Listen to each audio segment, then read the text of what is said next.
తెలంగాణ రాజకీయాల విషయానికి వస్తే ఢిల్లీలో కాంగ్రెస్ అధిష్టానంతో సీఎం రేవంత్ అలాగే మంత్రులు కూడా భేటీ అయ్యారు సార్. ఈ సందర్భంగా రీసెంట్ గా జరిగిన మున్సిపల్ ఎన్నికల్లో ఎక్కువ స్థానాల్లో గెలవడం మీద అధిష్టానం రేవంత్ రెడ్డిని ప్రశంసించింది అనే వార్తలు వస్తూ ఉన్నాయి సార్.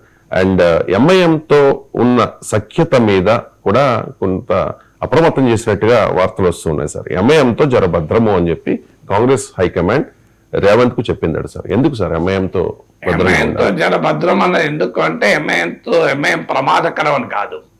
ఉద్దేశం ఏంటంటే ఎక్కడ బీజేపీకి ఉపయోగపడుతుందో జలభద్రం అన్నారు. సో ఎంఐఎంతో కాంగ్రెస్ కున్న డైలమా ఏంటంటే దేశవ్యాపితంగా ఎంఐఎంను కాంగ్రెస్ విమర్శిస్తుంది. ఇండియా కూటమిలోకి ఎంఐఎం రాకుండా కూడా కాంగ్రెస్ అడ్డుపడుతుంది. ఇప్పుడు బీహార్లో మీకు మహాగఠబంధన్లో చేరుతామని ఎంఐఎం ఓపెన్ గానే కోరింది. కోరడమే కాదు, ఎంఐఎం నాయకులు ఏకంగా ఒక ప్రదర్శనగా వెళ్లి తేజస్వి యాదవ్ ఇంటి ముందు నిరసనలు తెలిపారు, మమ్మల్ని చేర్చుకోండి మహాగఠబంధంలో. దేశంలో ఎక్కడ జరగదు ఇట్లా. ఒక పొత్తు కొరకు ధర్నా అయినా కూడా వాళ్ళు అక్కడ తీసుకోవటానికి సిద్ధపడలే.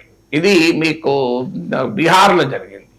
అలాగే బెంగాల్లో కూడా కాంగ్రెస్ పార్టీ లెఫ్ట్ తో ఎంఐఎం కలవటానికి సిద్ధపడింది, కానీ దానికి ఎక్కడా కూడా ఈవెన్ తృణమూల్ కాంగ్రెస్ కూడా అంగీకరించలే. సో దేశవ్యాప్తంగా ఎంఐఎం పైన కాంగ్రెస్ వైఖరి ఏంటంటే ఇది బీజేపీకి బి టీమ్ గా పనిచేస్తుంది, సెక్యులర్ పార్టీస్ కు ముస్లిం ఓటు రాకుండా అడ్డుపడుతుంది, అలా పరోక్షంగా మోడీకి బీజేపీకి ఉపయోగపడుతుంది అన్నది కాంగ్రెస్ వైఖరి.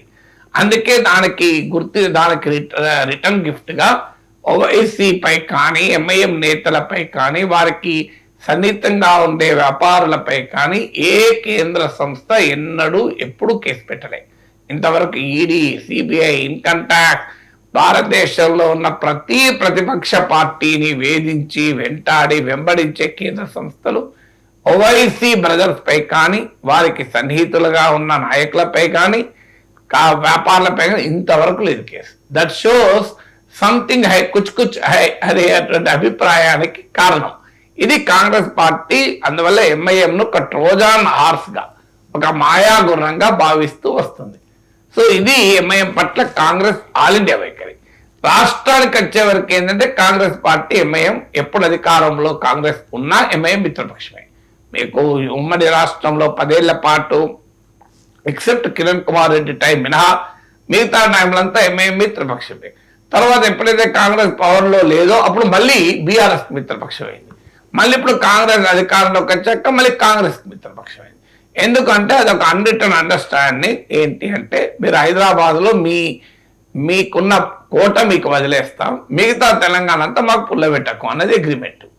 సో ఈ అగ్రిమెంట్ లో భాగంగా ఎంఐఎంతో ఎవరు రూలింగ్ పార్టీ ఉంటే ఇక్కడ ఆ స్టాండ్ తీసుకుంటారు. అందుకే మీకు ఎంఐఎం తెలంగాణలో కొద్ది ప్లేసెస్ మాత్రమే, కరీంనగర్ ఇట్లా 1-2 ప్లేస్లు మాత్రమే కంటెస్ట్ చేస్తే తప్ప తెలంగాణ అంతటా అసెంబ్లీ ఎన్నికలకు అది కూడా కార్పొరేషన్ ఎన్నికలకు వాటికి వీటికి పోటీ చేస్తే తప్ప అసెంబ్లీ ఎన్నికలు మీరు గమనించిన తెలంగాణలో హైదరాబాద్కే పరిమితం అవుతుంది. దేశమంతా కంటెస్ట్ చేస్తే కానీ తెలంగాణ నుండి ఇతర ప్రాంతాలకు పోదు. సో ఈ మ్యూచువల్ అండర్స్టాండింగ్ తో వ్యవహారం నడుస్తూ ఉంటుంది. సో అందువల్ల ఎంఐఎంతో రాష్ట్రంలో దోస్తీ, దేశంలో కుస్తీ, ఇది కాంగ్రెస్ వైఖరి. ఇది అందువల్ల ఆ డైలమా ఎంఐఎంతో భద్రం అంటానికి కారణం అది. రెండవ డైమెన్షన్ ఏంటంటే ఎంఐఎం గనక మీరు ఎంఐఎంతో బహిరంగ ఫ్రెండ్షిప్ ఉంటే అది బీజేపీకి ఆయుధం కావచ్చు అని. ముఖ్యంగా జిహెచ్ఎంసీలో ఈ ప్రమాదం ఉండవచ్చు. ఎందుకంటే జూబ్లీ హిల్స్ బై ఎలక్షన్ లో ఎంఐఎం సహకారంతోనే కాంగ్రెస్ గెలిచింది. అది ఓపెన్ గా అక్బరుద్దీన్ ఓవైసీ ఈ మధ్య అన్నాడు చూడండి, రావైనా రెడ్డైనా మా దగ్గరికి రావాల్సిందే, మేము పోము అన్నాడు. అంటే బీఆర్ఎస్ అయినా కాంగ్రెస్ అయినా అని అర్థం. సో రేపు జిహెచ్ఎంసీ ఎన్నికల్లో హైదరాబాద్ లో ఇప్పుడు 3 కార్పొరేషన్లు, మల్కాజ్గిరి, హైదరాబాద్, సైబరాబాద్. ఇక్కడ ఎంఐఎంతో గనక ఏ రకమైన అండర్స్టాండింగ్ ఉన్నది బీజేపీకి అడ్వాంటేజ్ గా మారవచ్చు. ఎందుకంటే హైదరాబాద్ లో ఆ పోలరైజేషన్ కు స్కోప్ ఎక్కువ ఉంటుంది. గతంలో కూడా జిహెచ్ఎంసీ ఎన్నికల్లో బీజేపీ లాభపడ్డది కూడా అలాగే. ఆ రోహింగ్యా ఇష్యూస్ పట్టుకొచ్చి హైదరాబాద్ పేరు మారుస్తామని చెప్పి మళ్ళీ ఎన్నికల తర్వాత ఎవరు మాట్లాడరు మళ్ళీ.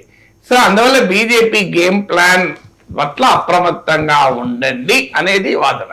ఎందుకంటే హైదరాబాద్ లో అది రిలీజియస్ పోలరైజేషన్ కనుక జరిగితే ఎంఐఎంకు లాభం, బీజేపీకి లాభం తప్ప కాంగ్రెస్కి లాభం ఉండదు. ఎందుకంటే ఆ రెండు పార్టీలు బెనిఫిట్ అవుతాయి అనేటువంటి ఒక అప్రమత్తతను చేశారు. కానీ ఇది ఏమి ప్రిన్సిపల్ స్టాండ్ కాదు, ఎంఐఎంతో పొత్తుండకూడదని.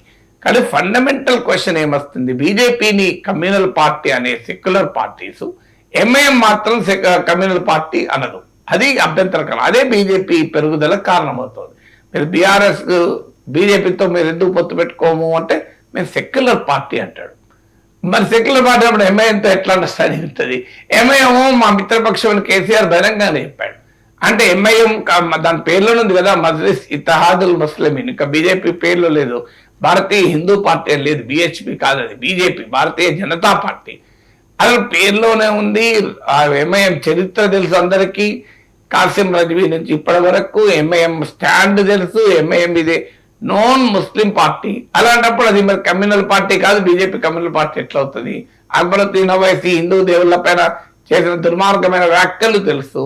దానికి కేసీఆర్ ప్రభుత్వమే శిక్ష పడకుండా కాపాడింది తెలుసు. ఇవన్నీ తెలిసిన తర్వాత ఎంఐఎంతో ఒక రకంగా, బీజేపీ ఇంకో రకంగా ఉండడమే సెక్యులర్ పార్టీస్ చేస్తున్న పొరపాటు. ఎంఐఎంతో గట్టిగా లేకపోవడము ఫండమెంటలిజం. ఇది ఫండమెంటలిజం. అది హిందూ అయినా, ముస్లిం అయినా, క్రిస్టియన్ అయినా, సిక్ అయినా, ఒక సెక్యులర్ వాది ఏ రకమైన కమ్యూనలిజాన్ని అంగీకరించకూడదు, ఏ రకమైన ఫండమెంటలిజం. ఆ మతోన్మాదం ఏదైనా దాని పట్ల కఠినంగా ఉండాలి. కానీ ముస్లిం ఓటు బ్యాంకుల కొరకు మైనారిటీ ఫండమెంటలిజాన్ని నిల్వ చేస్తూ, మైనారిటీల బుజ్జగింపు రాజకీయాలు జరుపుతూ, బీజేపీ హిందువుల ఓట్లను పోలరైజ్ చేస్తుంది చేయకుండా ఎందుకుంటుందండి? మీరు చేసే రాజకీయం వాళ్ళు కూడా చేస్తారు. రాజకీయం ముస్లిం ఓట్లతో 7 ఎమ్మెల్యే సీట్లు, ఒక ఎంపీ సీటు ఎంఐఎం గెలుచుకుంటే, హిందూ ఓట్లతో 300 సీట్లు బీజేపీ గెలుచుకోవడంలో ఆశ్చర్యం ఏముంది? సో రాజకీయాలని మనకు స్పష్టంగా ఉండాలి కదా. సో ఈ సందర్భంగా సెక్యులర్ పార్టీలు అన్ని చేసే పని చంద్రబాబు నాయుడు బీజేపీతో పొత్తు పెట్టుకోవడం తప్పు, ఇది హిస్టారిక్ బ్లండర్, మా సెక్యులర్ పార్టీ అనలేదా? తర్వాత మళ్ళీ పెట్టుకోలేదా? అంటే తాము పొత్తు పెట్టుకోదలుచుకున్నప్పుడు సెక్యులర్ పార్టీ అని చెప్పుకుంటారు, తాము పొత్తు పెట్టుకోవాలన్నప్పుడు మళ్ళీ ఒక రకంగా ఉంటారు. దీన్ని ప్రజలు గమనిస్తున్నారు. బీజేపీ జనంలోకి తీసుకెళ్లగలుగుతుంది కనుక ఎంఐఎంతో జర భద్రమని కాంగ్రెస్ పార్టీ చెప్తోంది.